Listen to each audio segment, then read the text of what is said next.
अस्सलाम वालेकुम। Practice question 4 पढ़ लें। सेट 2 में प्रैक्टिस क्वेश्चन 4 1 जनवरी 18 से लेके 31 दिसंबर 19 तक।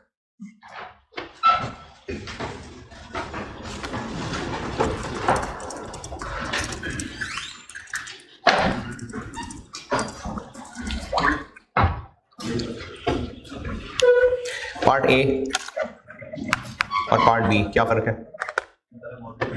पहला पार्ट है अमोर्टाइज्ड कॉस्ट वाला, दूसरा ओसीआई वाला। तो एंट्रीज करनी है, कर देते हैं जी।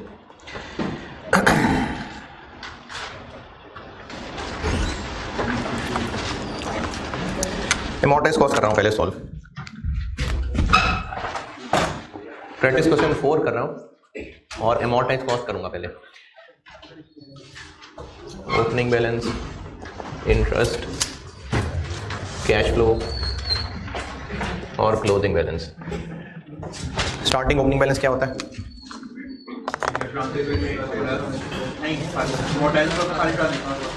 सिर्फ ट्रांजैक्शन कॉस्ट, बस सिर्फ ट्रांजैक्शन कॉस्ट। मैंने पूछा ये है कि इसका स्टार्टिंग ओपनिंग बैलेंस क्या होगा? जो इनिशियल मेजरमेंट की अमाउंट है, यानी फेयर वैल्यू इन बॉन्ड्स की प्लस ट्रांजैक्शन कॉस्ट। और अगर फेयर वैल्यू नहीं बताई तो जितने का खरीदा था वही होगा। तो हमने खरीदा था कितने का? 2 लाख का खरीदा था।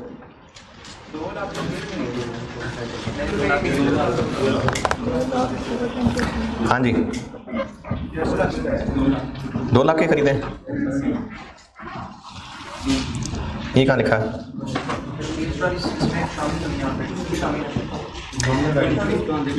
2 लाख के खरीदे, ये तो नहीं लिखा है।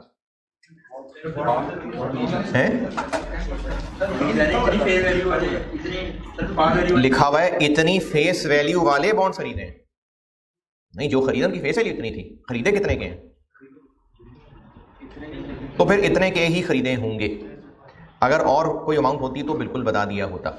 तो 2 लाख फेस वैल्यू, ये जो पहली लाइन लिखी है ना, बॉट रुपीज 2 लाख, ये 2 लाख रुपए के खरीदे नहीं है। ये बॉन्ड्स का पूरा नसब बताया हुआ है कि 2 लाख रुपए फेस वैल्यू वाले, 10% कूपन रेट वाले, ये वो हैं जो खरीदे। तो 2 लाख के ही खरीदे होंगे। और ट्रांजैक्शन कॉस्ट कितनी? 1%। तो स्टार्टिंग पॉइंट हो गया 2 लाख 2,000 और 31 दिसंबर 18, 31 दिसंबर 19। Effective 16.6386, 33,610। Cash flow, coupon rate कितना? 10%, 20,000। क्लोजिंग 215610। वो चला गया जहाँ बैठा बैठा? नहीं, वो जो आपके साथ तो सो तो वो भी रहा था।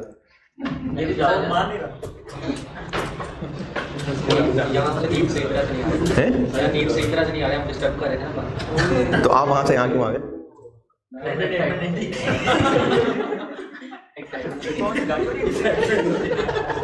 यार आप इस सेक्शन में इरादतन आए थे या भेजा किसी ने? मैं वही सोच रहा हूँ किसी ने भेजा है। जान के भेजा किसी ने? इरादतन आए हो? पक्की बात है? अच्छा अच्छा।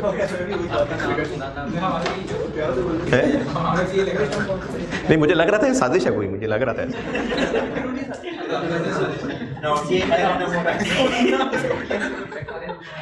215610।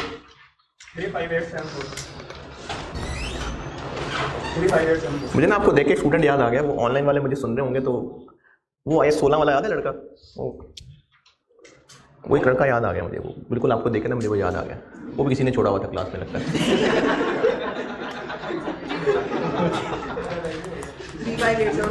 35 है? आपकी क्लास में तो था यार? नहीं था। नहीं एफ रन में था। 20,000। हाँ, पिछले साल की बात है। 231484 482 ठीक। क्या है? नहीं नहीं, मुझे वो वैसे ही याद आ गई बात, कोई बात नहीं है। एमोर्टाइज कॉस्ट 2 साल की अकाउंटिंग पूछी थी, 2020 का डाटा नहीं है इसलिए बस सिर्फ 2019 तक का पूछा मैंने। डबल एंट्रीज 1 जनवरी 18 इन्वेस्टमेंट डेबिट कैश क्रेडिट 202,000। कहाँ है बताएं, आगे बताएं, आगे क्या है?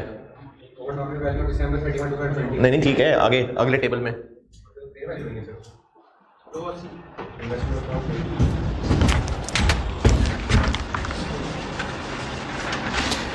रिडेम्पशन हो जाएगी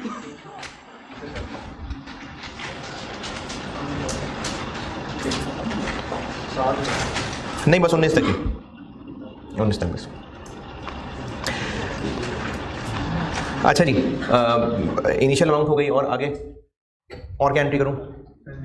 एमोर्टाइज कॉस्ट सॉल्व कर रहा हूं और एसेट रिकॉर्ड कर दिया, अब इंटरेस्ट नहीं, अभी साथ ही इंपेयरमेंट लॉस की एंट्री भी करनी पड़ेगी। इंपेयरमेंट लॉस का वर्ड लिखना है वो भी ठीक है, P&L लिखना है वो भी ठीक है। कितना? 1 जनवरी 18 वाले दिन 12 मंथ क्रेडिट लॉसेस। इसमें मैं आपको सिर्फ एंट्रीज की प्रैक्टिस करा रहा था, इसके लिए बनाया सवाल ये, इसलिए मैंने अभी 12 मंथ और लाइफ टाइम नहीं लिखा, बस जो भी थे वो रेलिवेंट फिगर बता दी। अभी मैं आपको इस प्रैक्टिस क्वेश्चन से सिर्फ एंट्रीज की प्रैक्टिस गुजारनी थी बस। तो फर्स्ट वो असल में लिख दिया ना, दी रेलिवेंट एक्सपेक्टेड क्रेडिट लॉस, तो जो होने थे वही दिए हैं, यानी जो 1 जनवरी 18 का 7,000 है ये 12 मंथ ही है, तो 7,000 डेबिट और लॉस अलाउंस कह दें, क्यूमुलेटेड इंपेयरमेंट लॉस कह दें 7,000, ये इनिशियली रिकॉर्ड हो गया इंपेयरमेंट भी और एसेट भी। अब आगे साल के एंड पे 31 दिसंबर 18 investment debit interest income credit ये 33,610 और कैश डेबिट और इन्वेस्टमेंट क्रेडिट 20,000। और अब इंपेयरमेंट को भी अपडेट करना है, 7,000 से अपडेट करके 10 पे लाना है, तो 31 दिसंबर 18 3,000 मजीद इंपेयरमेंट लॉस डेबिट 3,000 और लॉस अलाउंस क्रेडिट 3,000। एनडी 3 की होगी, 10 की नहीं।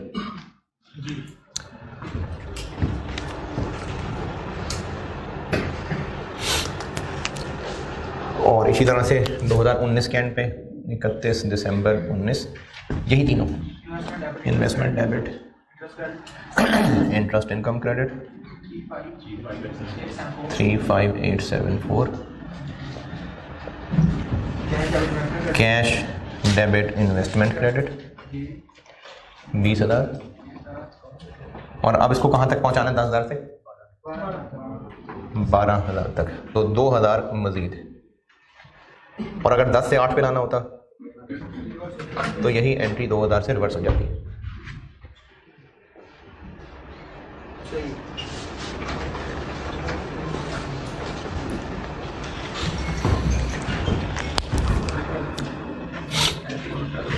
अच्छे सवाल में बेशक मैंने रिक्वायर्ड रखा नहीं है, लेकिन चलो अभी बना लेते हैं। SOCI SOFP के एक्सट्रैक्ट भी बना देते हैं।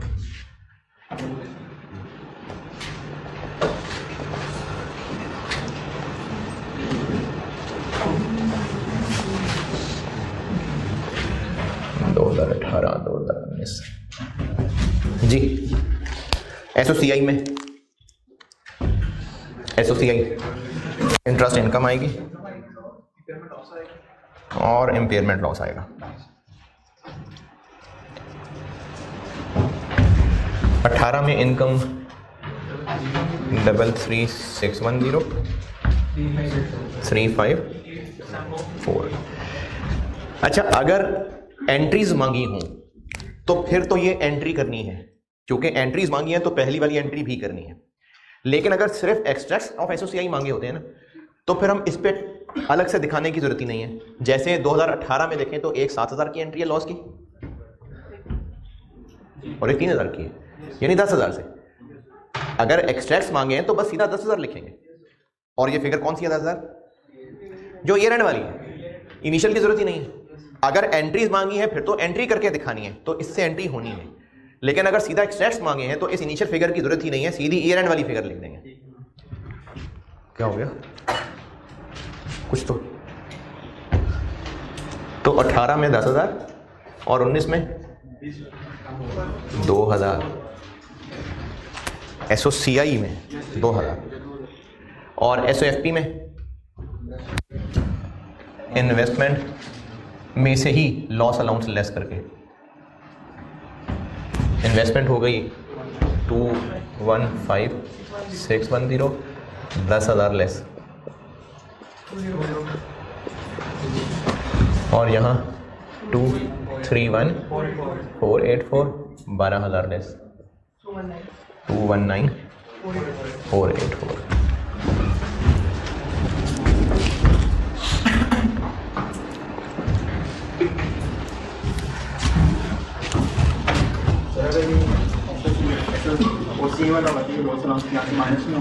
अभी बनाता हूँ, अभी तो मॉडर्नाइज कॉस्ट ये है जी। मॉडर्नाइज कॉस्ट, इसमें कोई सवाल परेशानी तकलीफ है तो बताएं। मेरी मर्जी।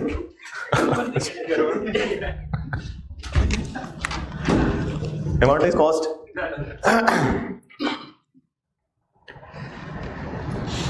वो एक्सट्रैक्ट करिएगा नोट, वो मैंने तब रिक्वायरमेंट नहीं रखी थी, अभी बता दिया।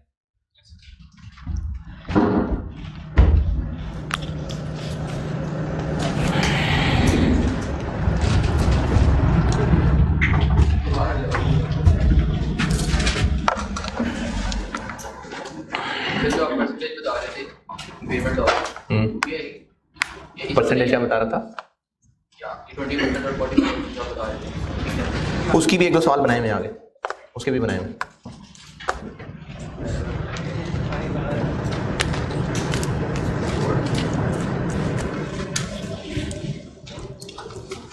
जल्दी जल्दी।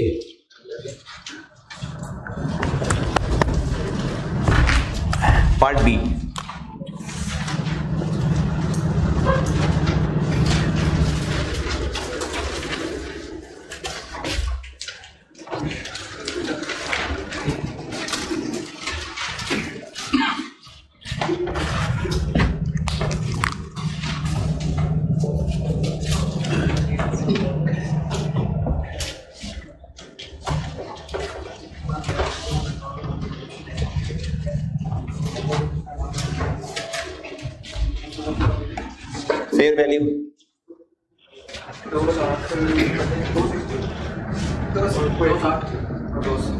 Fair value reserve this minus this 44,390, ये 48,516।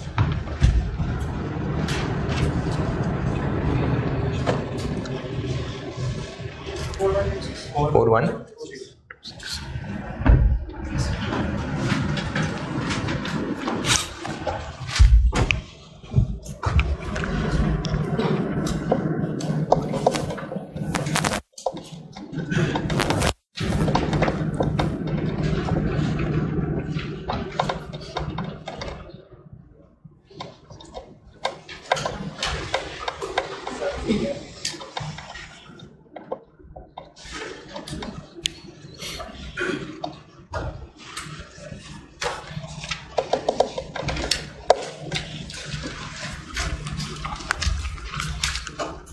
ये एंट्री नोटेड सारी।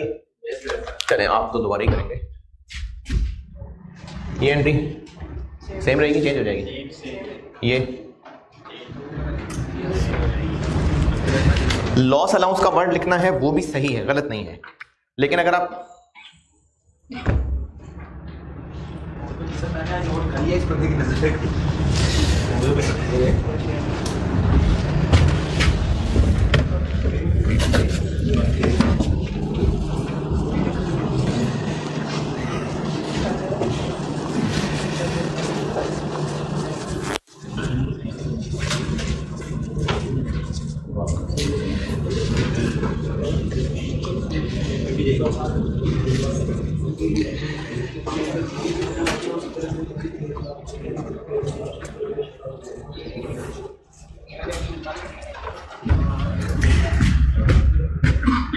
लॉस अलाउंस का वर्ड लिखना है तो वो भी सही है, लेकिन उसके साथ सिर्फ यहां ओसीआई जरूर लिख दीजिएगा, ये जरूर लिखिएगा।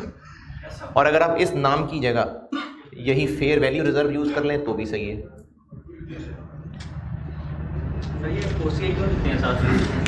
अपने आप को भी तसल्ली देने के लिए, पेपर मार्क करने वाले को भी तसल्ली देने के लिए कि ये वो गेन लॉस है जो ओसीआई में प्रेजेंट होना है, तो इसके साथ ओसीआई लिखते हैं। अच्छा, ये डेबिट है, ये क्रेडिट है, तो ये डबल क्रेडिट।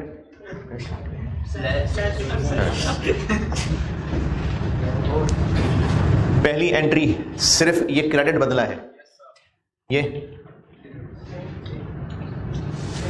सेम रहेगी, ये सेम रहेगी। और इंटरेस्ट इनकम की एंट्री, कैश की एंट्री, फेयर वैल्यू एडजस्टमेंट की एंट्री, तो 31 दिसंबर 18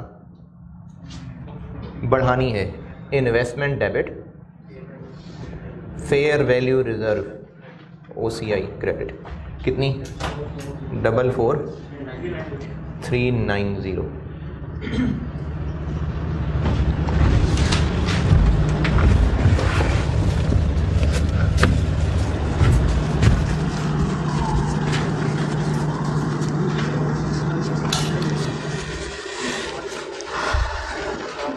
यहां तो कोई सवाल नहीं यार, हम लोग पूछते नहीं क्या, सोए हैं सारे।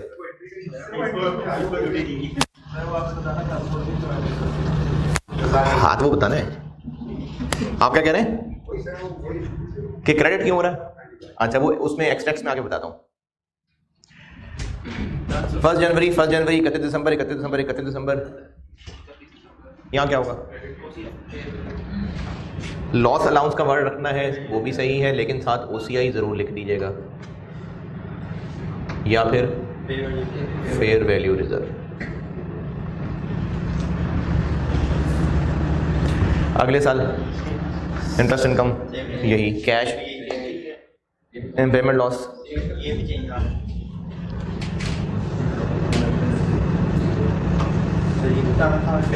क्या जी? तो बताना है ना यार, अभी तो क्या बताता हूँ, अभी एसओसीआई में बताता हूँ आगे। जाना है कहीं? हाँ बताता हूँ ना, एसओसीआई में बताता हूँ आगे। और ये वाली, ये 4000, तो 31 दिसंबर 19 इन्वेस्टमेंट मजीद डेबिट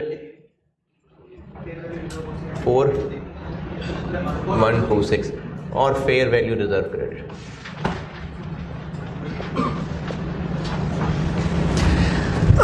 ये मैं साथ लॉस अलाउंस इसलिए भी लिख रहा हूं क्योंकि मैंने इनमें सोल्यूशन में लॉस अलाउंस लिखा हुआ है।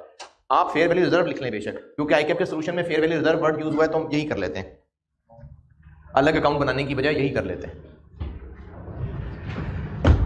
इन एंट्रीज तक देखें जो पूछना है, फिर मैं आपको एक्सट्रैक्ट्स में आके वजह बताता हूं कि ये ओसीआई में क्यों क्रेडिट हो रहा है, उसकी वजह बताता हूं।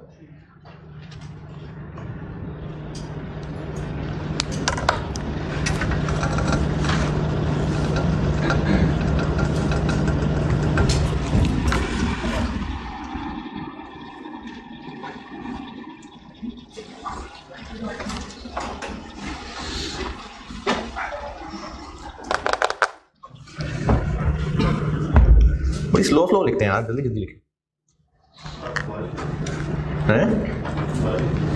हाँ तो लिख लेना यार, कोई बात, मैंने भी तो दोबारा ही लिखा है, पिछले सेशन में भी लिखा था मैंने, फिर लिखा है।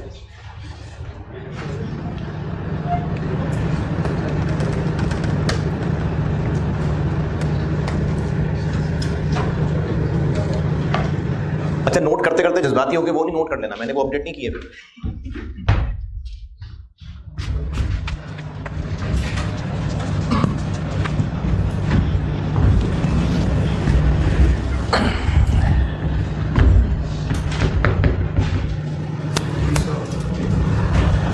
इन्वेस्टमेंट में फेयर वैल्यू थ्रू ओसीआई है, अब नहीं सेम नहीं, फेयर वैल्यू थ्रू ओसीआई, ये फेयर वैल्यू पे आएगा 260 280। Interest income 33610 35874। इम्पेयरमेंट लॉस 10,000 और 2,000।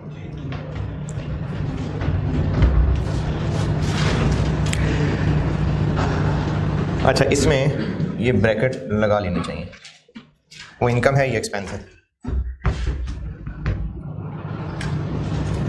और अदर कंप्रिहेंसिव इनकम की हेडिंग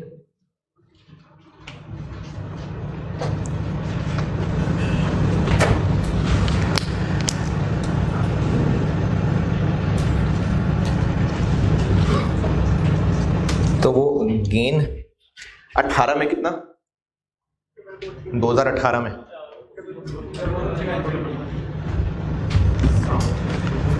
हाँ जी 444390। एक तो ये है जो हमने फेयर वैल्यू रिजर्व क्रेडिट किया, किधर गया ये, और इम्पेयरमेंट लॉस भी हमने इसी को ही क्रेडिट किया है, तो वो उसमें ऐड लेस ऐड।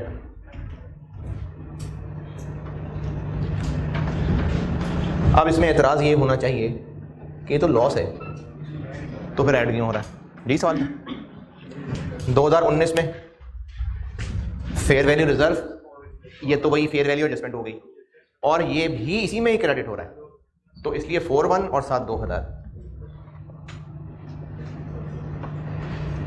तो 18 में बन गया 54,390, और यहाँ 61226।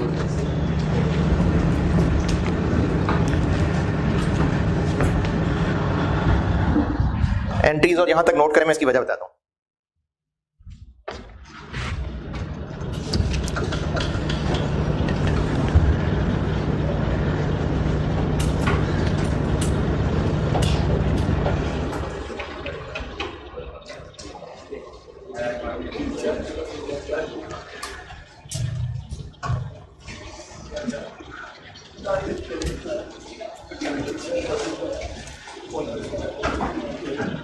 हाँ जी नोटेड।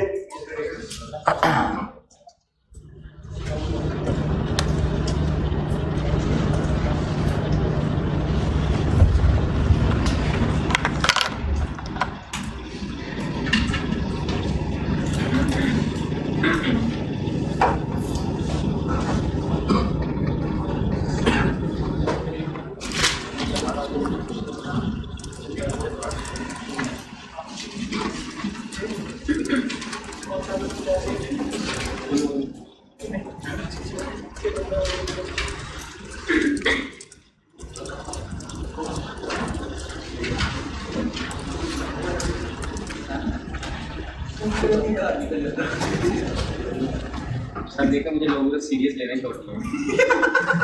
क्यों, क्या हुआ? हंसते रहते मैं कोई बात करूँ पहले ही पता होती है ऐसे है वैसे, तो अच्छी बात है ना, लोगों के हंसने के आप बाइस बन रहे हैं। सर ये पाकिस्तान में कपिल शर्मा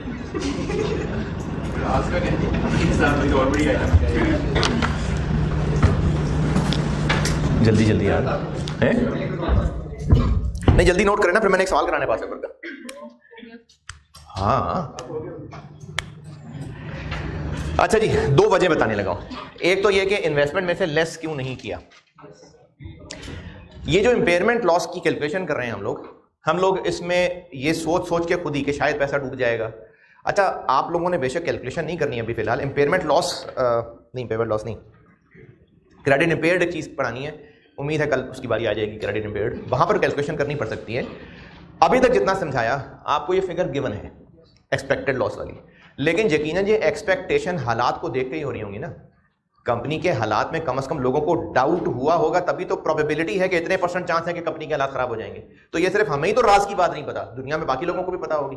तो अगर हमें लग रहा है कि इसके रिस्क, इसके डूबने के चांसेस बढ़ रहे हैं, तभी तो वो 7 से 10 और 10 से 12 हो गया, तो दुनिया वालों को भी लग रहा होगा। तो इन डिवेंचर्स की मार्केट वैल्यू ऑलरेडी कम ही हो गई होगी। देखिए, हमने ना जब एमोर्टाइज्ड कॉस्ट मेथड लिया था, तो हम तो इनिशियल फिगर को ही लेके चल रहे होते हैं आगे। जो पहले दिन 202 था, हम तो एमोर्टाइज्ड कॉस्ट में बस उसी को ही आगे बढ़ा रहे होते हैं, इंटरेस्ट ऐड हो रहा होता है, कैश फ्लो लेस हो रहे होते हैं। लेकिन जब फेयर वैल्यू थ्रू ओसीआई पे गए, तो हमने इस इन्वेस्टमेंट को फेयर वैल्यू पे अपडेट करना शुरू कर दिया। अगर आप ये सोच रहे हैं कि फेयर वैल्यू तो बढ़ रही है, तो बढ़ सकती है, लेकिन हो सकता है जितनी बढ़नी चाहिए थी उतना बढ़ रही हो। तो ये जो फेयर वैल्यू निकली होगी, लोगों ने यही सब समझ बूझ के ही फेयर वैल्यू डिटरमिन की होगी। तो कंपनी के हालात खराब हो रहे हैं, शायद और हो जाएं, ये चीज इसमें रिफ्लेक्ट हो चुकी होगी या नहीं हो चुकी होगी। तो हम जब इस 260 के ऊपर 280 के ऊपर इन्वेस्टमेंट को बैलेंस शीट में दिखाने लगे हैं और अगर इम्पेयरमेंट लॉस मजीद लेस कर लिया तो डबल काउंट हो सकता है। इसलिए बैलेंस शीट की फिगर से तो लेस नहीं करना,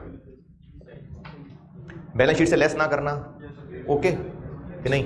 क्योंकि अगली बात इसके बाद ही समझ आएगी। बैलेंस शीट से क्यों लेस नहीं कर रहे? क्योंकि फेयर वैल्यू में इस लॉस का इंपैक्ट ऑलरेडी हो गया इनकॉर्पोरेट। ये बात ओके ना? फेयर वैल्यू थ्रू ओसीआई में जो फेयर वैल्यू गेन लॉस होता है उसको हम लोग कहां प्रेजेंट करते हैं? ओसीआई में कि पी&एल में? ओसीआई। ये बात ओके ना कि इसमें से लेस नहीं करना? तो अगर इसमें इंपेयरमेंट का इंपैक्ट ऑलरेडी आ चुका तो जितना हमें ये गेन नजर आ रहा है ये फिर कम नजर आ रहा है। देखिए अगर 260 और 280 जो कि इन इन्वेस्टमेंट की फेयर वैल्यूज हैं, मार्केट में इनमें इंपैक्ट आ चुका है हालात खराबी का। अगर हालात खराब ना होते तो फेयर वैल्यू ज्यादा आ रही होती ना, क्यों अब कम आ रही होगी? उन्हीं हालात की खराबी की वजह से। तो वो जो हालात की खराबी है उसको तो हमने इंपेयरमेंट लॉस कहना है, वो तो पी&एल में जाना है। वैसे जो सिर्फ हालात खराबी नहीं, यानी उस कंपनी की हालात खराब नहीं, वैसे ही मार्केट में जो कमी बेशी आ रही होती, फेयर वैल्यू थ्रू ओसीआई जाग रहे हैं जगह यार, फेयर वैल्यू, अच्छा सुन रहे अच्छा महसूस कर ठीक है, समझ आ रही है? पक्की बात? क्या बोला, क्या बता रहा हूं मैं, क्या पढ़ा रहा हूं? ओसीआई को क्रेडिट क्यों करते हैं? ये तो काफी देर पहले की थी मैंने बात। ये जो फेयर वैल्यू मार्केट में इस वक्त 260 और 280 है, कंपनी के हालात ऐसा खराबी की तरफ ना जाते तो जो भी इनमें गेन लॉस होता वो हमने ओसीआई में डालना होता है। लेकिन चूंकि मार्केट में इनके हालात खराबी का इफेक्ट इसमें आ चुका होगा तो इस गेन और लॉस के अंदर, वैसे तो गेन ही है, इंपेयरमेंट का इफेक्ट भी शामिल हुआ है। अगर इंपेयरमेंट का मसला ना होता तो ये ज्यादा आ रहा होता है ना। तो हमने चूंकि इंपेयरमेंट का लॉस पी&एल को डालना है तो वो हम डाल भी रहे हैं। ये तो हम चूंकि 10,000 और 2,000 को लॉस कह रहे हैं तो हम ये अज्यूम कर लेते हैं कि ये जो 44,000 आया हुआ है ये असल में 54 होना था। हमने अगर डिटरमिन कर लिया कि इस साल का इंपेयरमेंट लॉस 10,000 है तो फिर अगर हमें फेयर वैल्यू का इंक्रीज 44 नजर आ रहा है तो यकीनन ये 54 होता, लेकिन इंपेयरमेंट लॉस कंपनी के हालात खराब का इंपैक्ट आने की वजह से 44 रह गया। वो नहीं समझ बात? तो जो कंपनी के हालात की खराबी यानी इंपेयरमेंट लॉस है वो मसले ना होते तो ये फेयर वैल्यू यकीनन 270 आ रही होती। तभी तो बैलेंस शीट में हमने लेस नहीं किया कि 260 में से समझो 10,000 लेस हुआ है, तो जब उसमें से 10 लेस हुआ है तभी तो 44 आ रहा है, वरना ही 54 आ रहा होता। तो इसलिए हमने ओसीआई को 44 से बढ़ा के 54 पूरा कर दिया, इसलिए ओसीआई क्रेडिट किया है ताकि वो जो ओसीआई में आना था वो पूरा आए और लॉस अलहदा से चार्ज हो। वरना अगर हम ये ना करते तो वो जो लॉस था वो ओसीआई के अंदर मर्ज हो गया हुआ था, तो उसको वहां से हटा के हमने पी&एल में लाना था। इसलिए पी&एल डेबिट और ओसीआई जो कम आई हुई है वो क्रेडिट करके पूरी कर दी। अब बोलिए।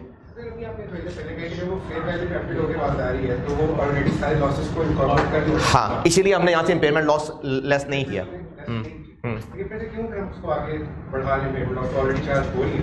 इसमें से क्यों लेस नहीं कर रहे? हाँ, यानी 10,000 इसमें से समझो लेस हो गया हुआ है, तो 10,000 इसमें से इफेक्टिवली लेस हुआ है ना, इसलिए दोबारा लेस नहीं कर रहे ना।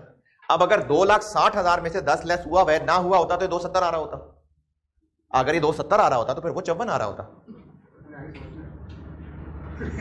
क्या क्या? वो तो नॉलेज के लिए वजह बता रहा हूं ना, अगर नहीं तो करना तो ऐसे ही है।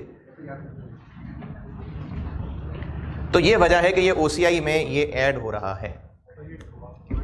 क्या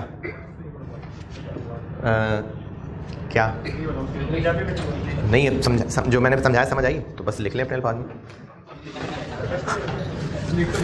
मैं दोबारा बता देता हूं कि हमने बैलेंस शीट वाली फिगर से इंपेयरमेंट लॉस का अलाउंस इसलिए लेस नहीं किया क्योंकि मार्केट वालों ने उसको ऑटोमेटिकली इनकॉर्पोरेट कर लिया होगा, इसलिए ये फेयर वैल्यू 260 आ रही है, वरना 270 आ रही होती। तो अगर वो 270 आ रही होती तो फिर ये भी 44 की बजाय 54 आ रहा होता। तो इसलिए हम ओसीआई वाले को पूरा 54 कर रहे हैं।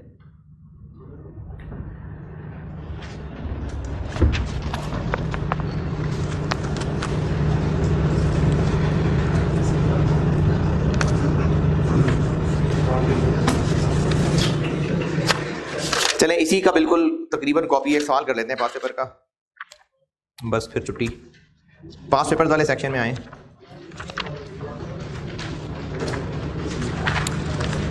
पास पेपर वाले सेक्शन में आ जाइए। क्वेश्चन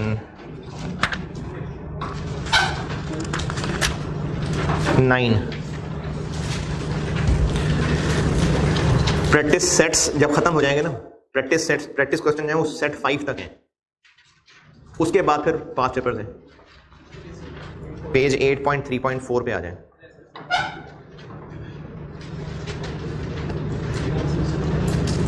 पहुंचे? क्वेश्चन 9 पढ़ लें। तबीब लिमिटेड 20 नंबर है। क्या हुआ?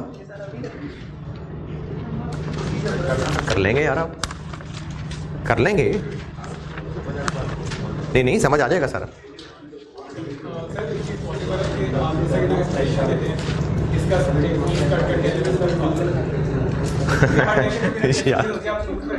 अच्छा, मुझे ये जो अभी एक पहले भी स्टूडेंट ने कहा था कि जो मुश्किल वाला पोर्शन था वो क्लिप में LMS पे रखवा दूं, मुझे इसमें कोई हर्ज नहीं है। आप लोग यहाँ बैठे वॉइस रिकॉर्ड कर लिया करें।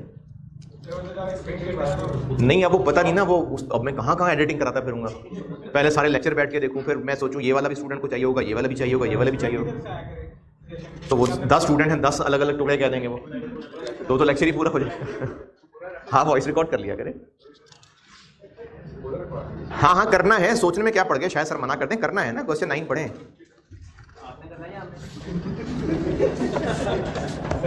चलो मैं कर लेता हूं, लेकिन पढ़ें तो सही ना।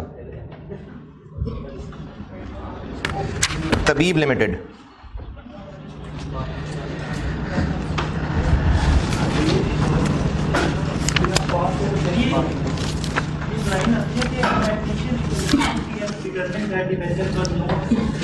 ये पढ़ाना है अभी, इसलिए इस लाइन की टेंशन ना लें। ये कल इंशाल्लाह इसकी बारी आ जाएगी। कैड इनिशियल रिकग्निशन, क्रेडिट इंपेयर्ड नहीं थे, क्रेडिट इंपेयर्ड कल इंशाल्लाह है जी।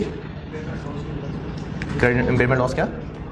रिवर्स भी हो सकता था, एंटी उलट हो जाती है बस। हाँ, मतलब प्रॉफिट में नहीं ले जाएंगे।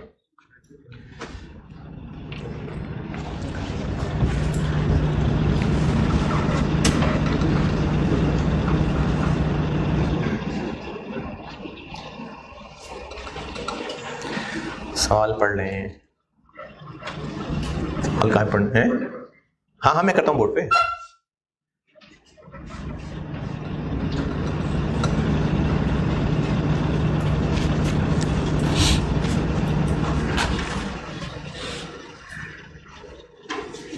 अच्छा, जो रिकॉर्डिंग देखने वाले स्टूडेंट हैं, अगर आप में से खुद ही ट्राई करना चाहें तो लेक्चर रोक दें, पॉज कर दें, पहले खुद ट्राई कर लेना।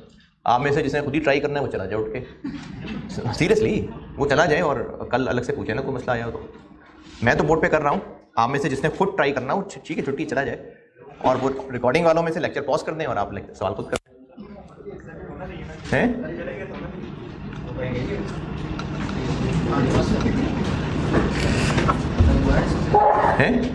क्लास में नहीं करूंगा, वो सीढ़ियों पे आते जाते करूंगा।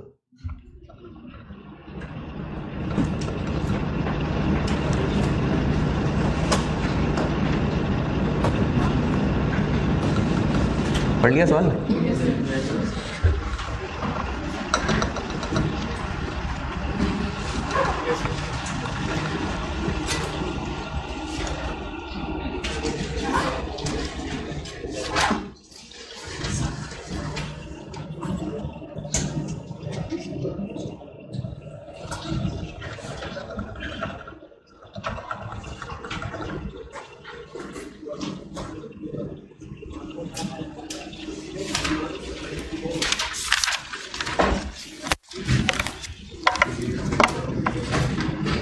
हाँ जी,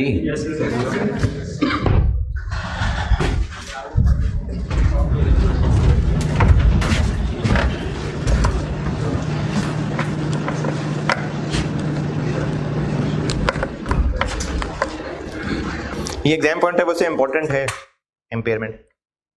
अभी रिसेंटली भी 8 नंबर का है, कल वो कराऊंगा शुरू में ही। ये 2020, 19 और 21 में, 10 में तो नहीं था है, और दिसंबर 21 वाले में कन्वर्टेबल है मेरे ख्याल में।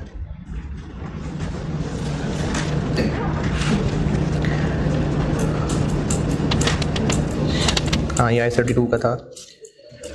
फाइनेंशियल इंस्ट्रूमेंट्स का सवाल तो बारह आना ही आना है, तो ग्रेड है पूरा। अब वो सेपरेट सवाल आया, जैसे ये था, ये जो दिसंबर 20 का है, 20 नंबर का सवाल, या फिर मुख्तलिफ सवालों में पार्ट्स आ जाते हैं। लास्ट टाइम मुख्तलिफ क्वेश्चन में पार्ट्स आए थे, है जी।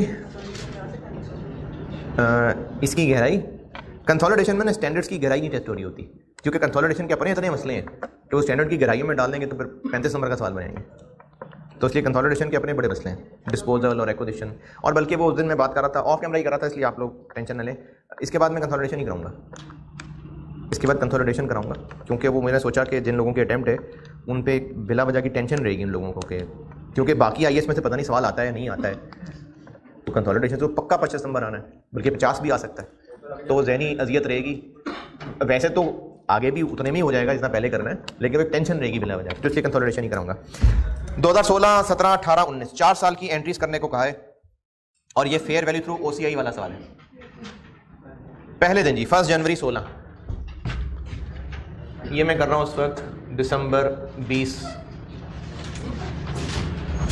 1 जनवरी 16, बल्कि पहले हम ये वर्किंग कर लेते हैं क्योंकि अमाउंट तो यहीं से मिलेंगी। Date, opening balance, interest, cash flow और क्लोजिंग बैलेंस। अच्छा, इसमें ना एक लाइन लिखी हुई है जो अभी हमने नहीं पढ़ी है, लेकिन उसमें जो करना होता है इस सवाल में उसकी नौबत ही नहीं आई थी। ये जो लिखा ना 2018 31 दिसंबर को क्रेडिट इंपेयर हो गया, सवाल में लिखा हुआ है, तो इसका जो हल करना होता है वो अगले साल 2019 में करना था, वो तो सुबह सुबह ही भेज दिया। तो इसलिए इस सवाल को मैं अभी इसलिए करवा रहा हूं क्योंकि क्रेडिट इंपेयर्ड की लाइन का इंपैक्ट कोई नहीं आया इस सवाल पे, इसलिए क्रेडिट इंपेयर्ड पढ़ाने से पहले ही करा रहा हूं ये सवाल।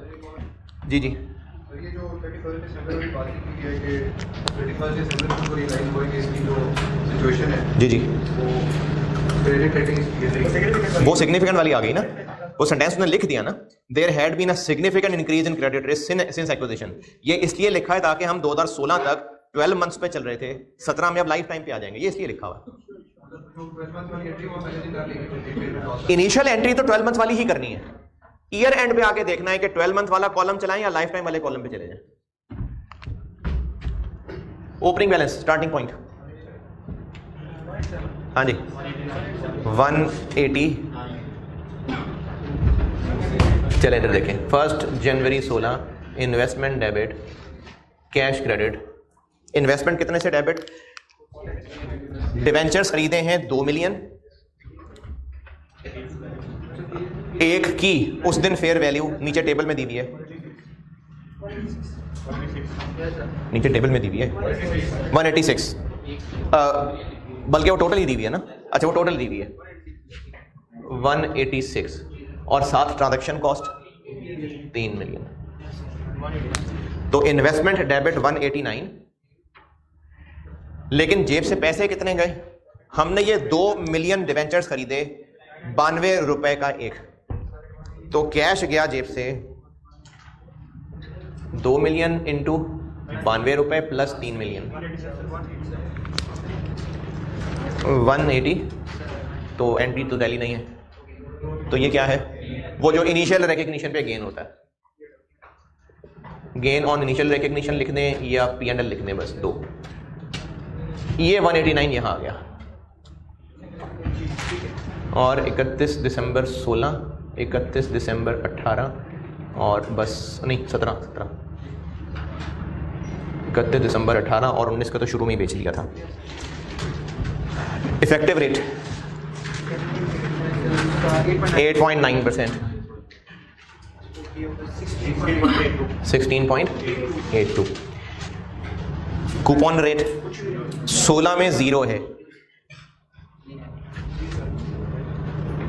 205.82, 205.82। इफेक्टिव रेट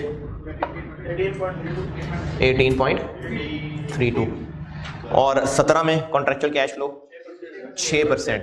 किसका 6%?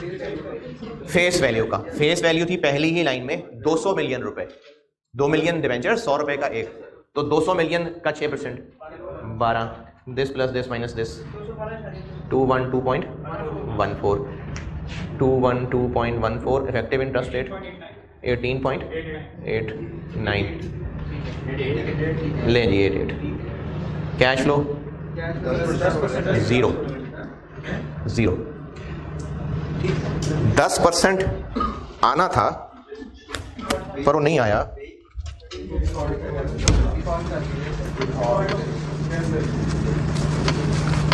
दस % कॉन्ट्रेक्चुअल कैश फ्लो बिल्कुल था, लेकिन वो नहीं हुआ रिसीव। ये वाली बात लिखी हुई है on 31 December 18, FL defaulted in payment of interest, यानी जो पेमेंट 31 दिसंबर 18 को होनी थी वो नहीं हुई।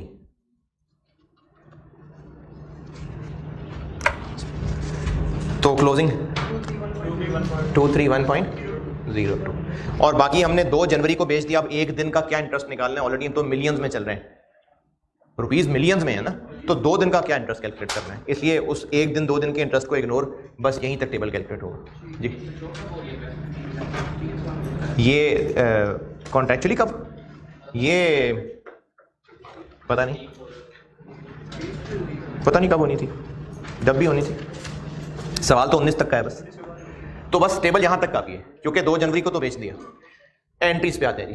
पहली एंट्री, उसके बाद इंपेयरमेंट लॉस की भी एंट्री। पहले ही दिन 12 मंथ क्रेडिट लॉस 1 मिलियन था। 1 जनवरी 12 मंथ वाले कॉलम में 1 मिलियन, क्योंकि फेयर वैल्यू थ्रू OCI है इसलिए इंपेयरमेंट लॉस डेबिट और fair value reserve credit 1 million जी। यहां P&L लिखते हैं और फेयर वैल्यू रिजर्व क्रेडिट 1 जनवरी 16 डन जी। डिफॉल्टेड इन, देखिए पेमेंट में डिफॉल्ट कर गया, क्या मतलब है इस बात का?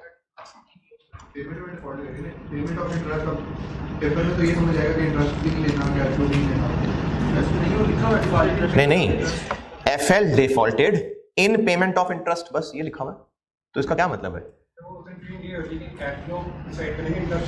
नहीं, इस कॉलम में हमने कॉन्ट्रेक्चुअल कैश फ्लो लिखना होता है।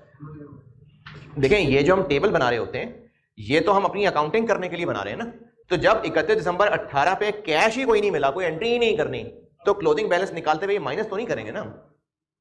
हमने ये क्लोजिंग बैलेंस निकालना है, ये एक्चुअली हमारे टी अकाउंट का क्लोजिंग बैलेंस है।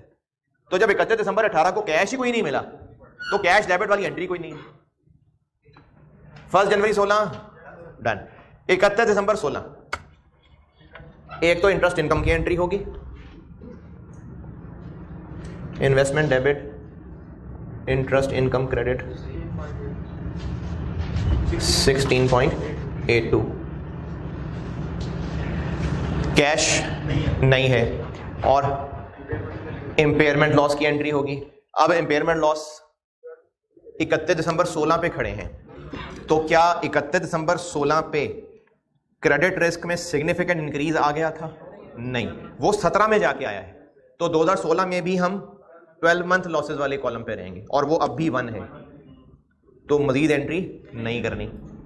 और इमोर्टाइज कॉस्ट होती तो बस फेयर वैल्यू थ्रू OCI है, तो वो फेयर वैल्यू वाली मेहनत भी करनी पड़ेगी। 31 दिसंबर 16, 31 दिसंबर 17, 31 दिसंबर 18, और इमोर्टाइज कॉस्ट की फिगर 205.82, 212.14, 231.02, और फेयर वैल्यू 186 नहीं भाई, 211, 186 तो पहले दिन की थी, 190, 17, 1.2, और इसमें this minus this 5.18, this minus this 22.14 negative, this minus this 59.82 negative, और OCI में जाएगा ये तो इतना ही, ये +5 से -22 जा रहा है, 27.32, ये -22 से 59 माइनस पे जा रहा है, कितना? 0.68।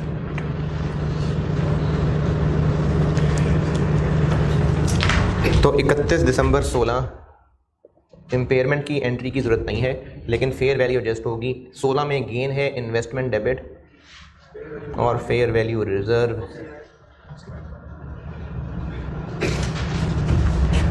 5.18 2016 जी।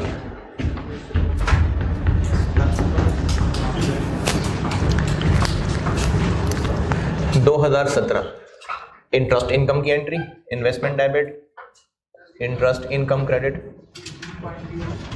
18.32, कैश की entry, cash debit, investment credit 12, fair value की एंट्री डाउन हो रहा है अब, fair value reserve debit, investment credit 27.32।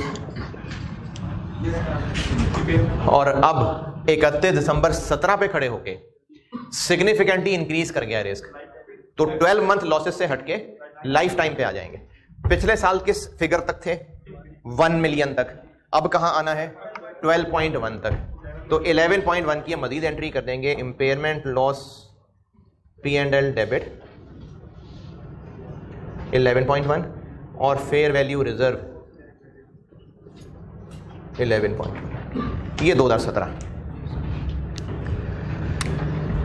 अच्छा, इतना कोई मुश्किल काम तो नहीं है। 20 नंबर है,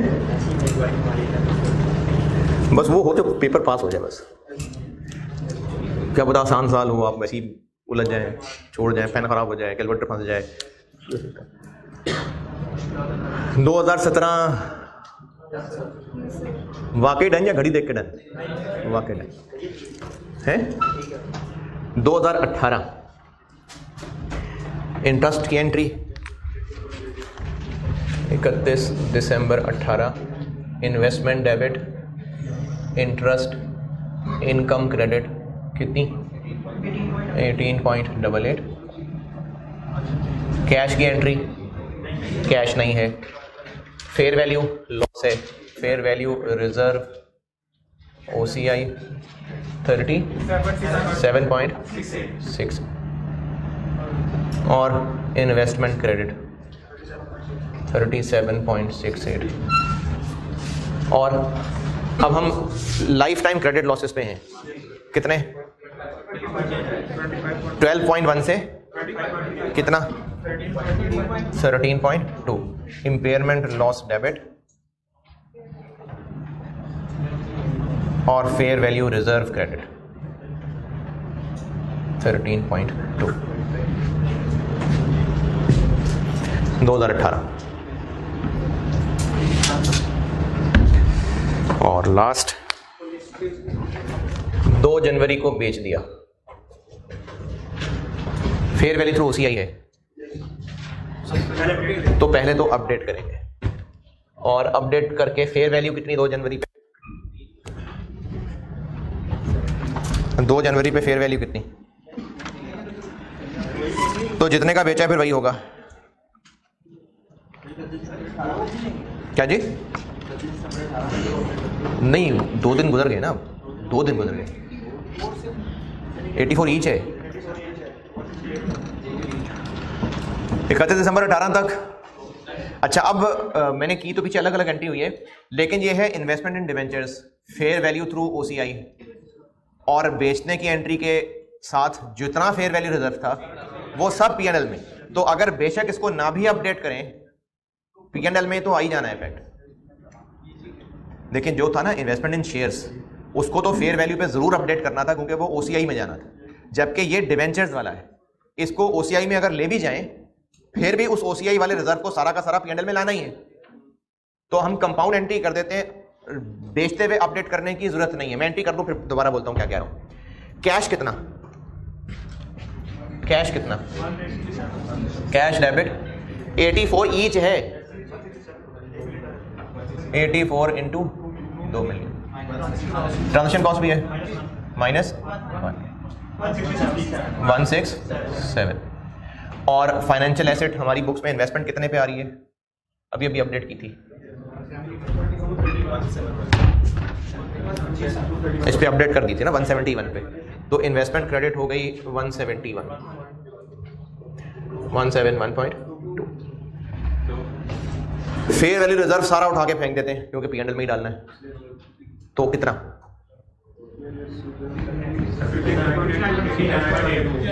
नेगेटिव है, तो डेबिट बैलेंस आ रहा था, क्या करें? क्रेडिट कर देंगे।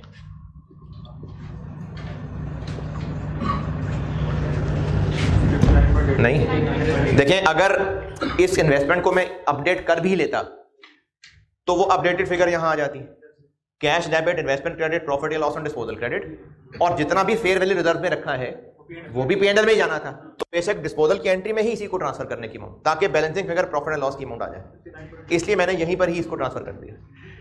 लेकिन ये डेबिट बैलेंस था तो इसलिए क्रेडिट करके खत्म करना पड़ा मुझे। क्रेडिट बैलेंस होता तो फिर हम डेबिट करके खत्म करते। कितना? आखिरी एंट्री है बस, कितना जी? नहीं, ये तो मैंने सिर्फ वो वर्किंग की हुई है जो फेयर वैल्यू वाली एडजस्टमेंट थी। हम इंपेयरमेंट लॉस को भी तो इसी अकाउंट में डाल रहे हैं, हमने इंपेयरमेंट के लिए भी यही वाला अकाउंट यूज किया हुआ है। ये देखें, बात रिक्लासिफाई की नहीं है, बात यह है कि इसमें फेयर वैल्यू रिजर्व हम क्रेडिट कर ही क्यों रहे थे, ताकि फेयर वैल्यू गेन जो कि 44 है वो 54 पे चला जाए। सही में 54 था तो इसलिए हम इसमें क्रेडिट OCI कर रहे थे, ताकि सही वाला गेन लॉस OCI वाला निकले। अभी जो वजह बताई थी, हाँ, तो OCI में जितना भी जाना था क्यूमुलेटिव वो सब P&L में आना है। तो जितना हमने इस वर्किंग में ये रिजर्व रखा हुआ है, ये तो सिर्फ ये फेयर वैल्यू एडजस्टमेंट वाला है, इंपेयरमेंट लॉस वाला भी तो इसी में ही डाला हुआ है। तो अभी 31 दिसंबर 18 तक कहां तक बना लिया था हमने? 25.3 तक बना गए थे, तो वो क्रेडिट पड़ा हुआ है। देखिए एंट्रीज बेशक यहां से देख लें, ये इस वर्किंग वाला कॉलम फेयर वैल्यू रिजर्व का बैलेंस शो कर रहा होता है, ये बात क्लियर है। लेकिन ये टेबल हमने सिर्फ और सिर्फ बनाया हुआ है जो फेयर वैल्यू की एडजस्टमेंट डल रही होती है, ये सिर्फ वो बना हुआ है ना। तो ये जो बैलेंस इसमें डेबिट बैलेंस आ रहा है, ये सिर्फ इन एडजस्टमेंट्स वाला डेबिट बैलेंस आ रहा है। हालांकि अगर आप फेयर वैल्यू रिजर्व का T अकाउंट बना के देखें तो इंपेयरमेंट लॉस वाली फिगर भी इसी में ही डल रही थी, और वो हमने क्रेडिट ही किया हुआ है। तो इसमें क्रेडिट आया हुआ है 25.3, तो वो क्रेडिट और ये डेबिट, तो नेट डेबिट आया हुआ है 30 समथिंग का, 30 समथिंग। तो फेयर वैल्यू रिजर्व में उस वर्किंग से पता चल रहा है कि इतना डेबिट बैलेंस आ रहा है, जबकि हमने एंट्रीज में इतना क्रेडिट भी किया हुआ था उसको। तो इसमें अगर आपने T अकाउंट बना के देखना, T अकाउंट बना के देख लें, फेयर वैल्यू रिजर्व का T अकाउंट बना के देख लें, उसमें अभी इस वक्त आपको डेबिट बैलेंस नजर आएगा 34.52, वो हम क्रेडिट करके खत्म कर देंगे। और जो भी इस एंट्री की बैलेंसिंग फिगर होगी, यही लग रहा है मेरे ख्याल में 38 बहुत पढ़ते हैं यार आप लोग।